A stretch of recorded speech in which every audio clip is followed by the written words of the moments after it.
Good morning, friends. It is a little after 8 a.m. on Thursday. Happy Hoerner happy hour. I always say that. It's so redundant.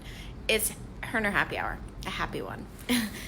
So we're going to talk today about the BPM RPM connection. So I know I've mentioned this a few separate times in some past videos, but there's always questions on it. And I totally get that. We're not taught, at least no certification that I know of, maybe Beat Boss, definitely Beat Boss, but I'm pretty sure that's the only one I know of that actually refers to understanding the beat of the music and in relation to RPMs. Someone just hopped on. I hope that's Matt because he asked this question. If not, Matt, you'll watch this later. So BPMs, RPMs. It's so simple. It doesn't have to be complicated.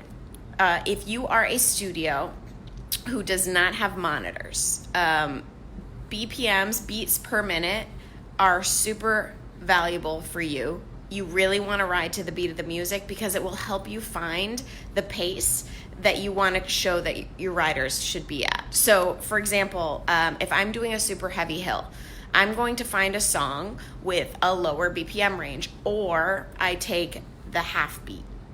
So let me play an example. I hope you can hear this.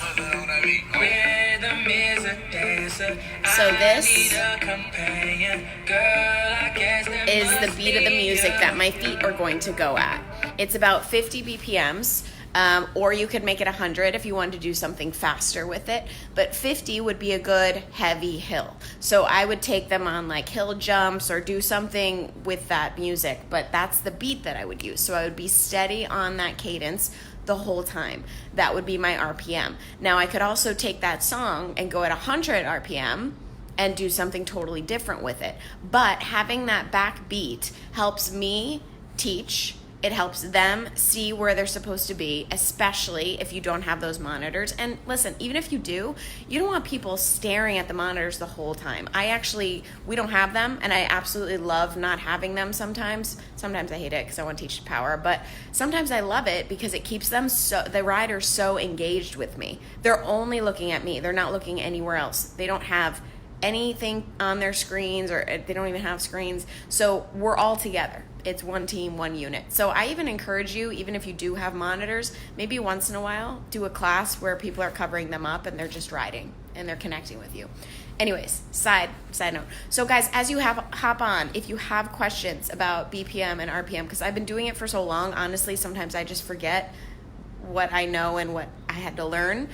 So if you have questions, hey Kimberly, if you have questions, please post them. I want to answer them as I go. So I just gave you an example. If you're just hopping on now, you can go back and listen. Another example, so a lot of music, most music, is going to be around that 128 BPM mark. So you can do either something very fast with that, if that's too fast for you. Some people don't even teach that high. You could do the half beat, so 64. That's a good hill. That's a good like little jog out of the saddle. You could really do a lot of things with that. The idea is whatever the BPM is, whatever this RPM ends up being, you're consistent with that or with the double beat or the half beat of that throughout the song. So one thing that I've learned is with more traditionalist route, where you're doing drills and different things during the songs, a lot of people use the music just as background. And they're not riding to the beat because they're doing so many different things in the drill. For example, if you are doing any sort of drill where you're pushing past the beat, so you're pushing your speed a little bit faster, or you're slowing down, you're adding gear and you're slowing yourself down. You're doing anything where you're changing the speed of your legs consistently throughout the song, you're not going to be able to hit that beat, right? Because you're changing your speed constantly. So your cadence is going to be popping 5, 10, 15, 20 RPMs and then maybe moving back, and the song is not going to change. So it's you will occasionally find a progressive song that changes RPMs, but it's not usual. Most songs are consistent. So if you're doing a drill like that, you can't ride to the beat. I always just say we're going to push past the beat, we're going to hang out behind the beat, whatever it is. Just if you are a beat-based studio, you want to make sure that they're not trying to find that beat. If you're doing something consistent, though, like an endurance run in the saddle or out of the saddle at the same speed the whole song, maybe adding gear over time, riding to the beat should be easy. You just have to find the right number, the right song. So I put a link in the comments. I did do a beat matching to music kind of little cheat sheet. It's not very in-depth, but it is helpful for a lot of people. So if you want to download that, I put the link there. Diana, let me just read what your comment says. When I first started, which is, of course, it doesn't show the whole thing. Hang on. Let me see if I can see it on here.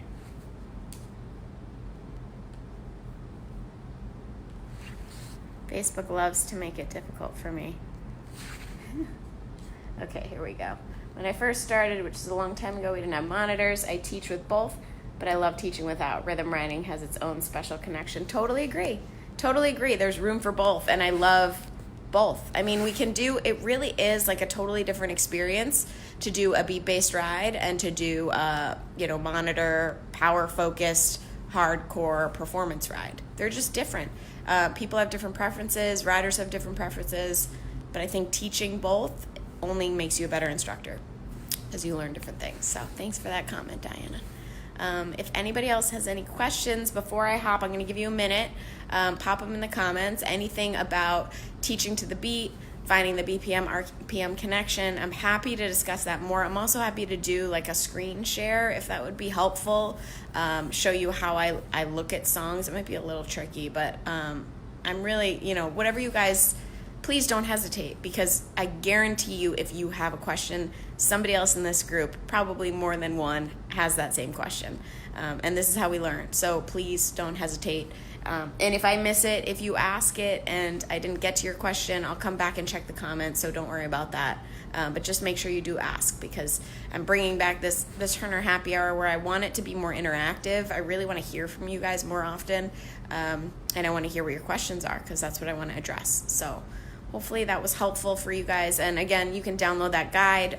Link is right in the caption of this video. Leave your questions, and I will come back and check. Give me 30 more seconds to ask. Oh, did I get one?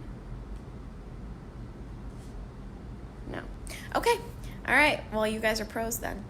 If anyone's watching this video after the fact and you do have questions, again, post them in the comments. I'll come back later and check them out. I gotta head to class. Time to ride. I hope everyone has a great rest of your day. I'll see you later.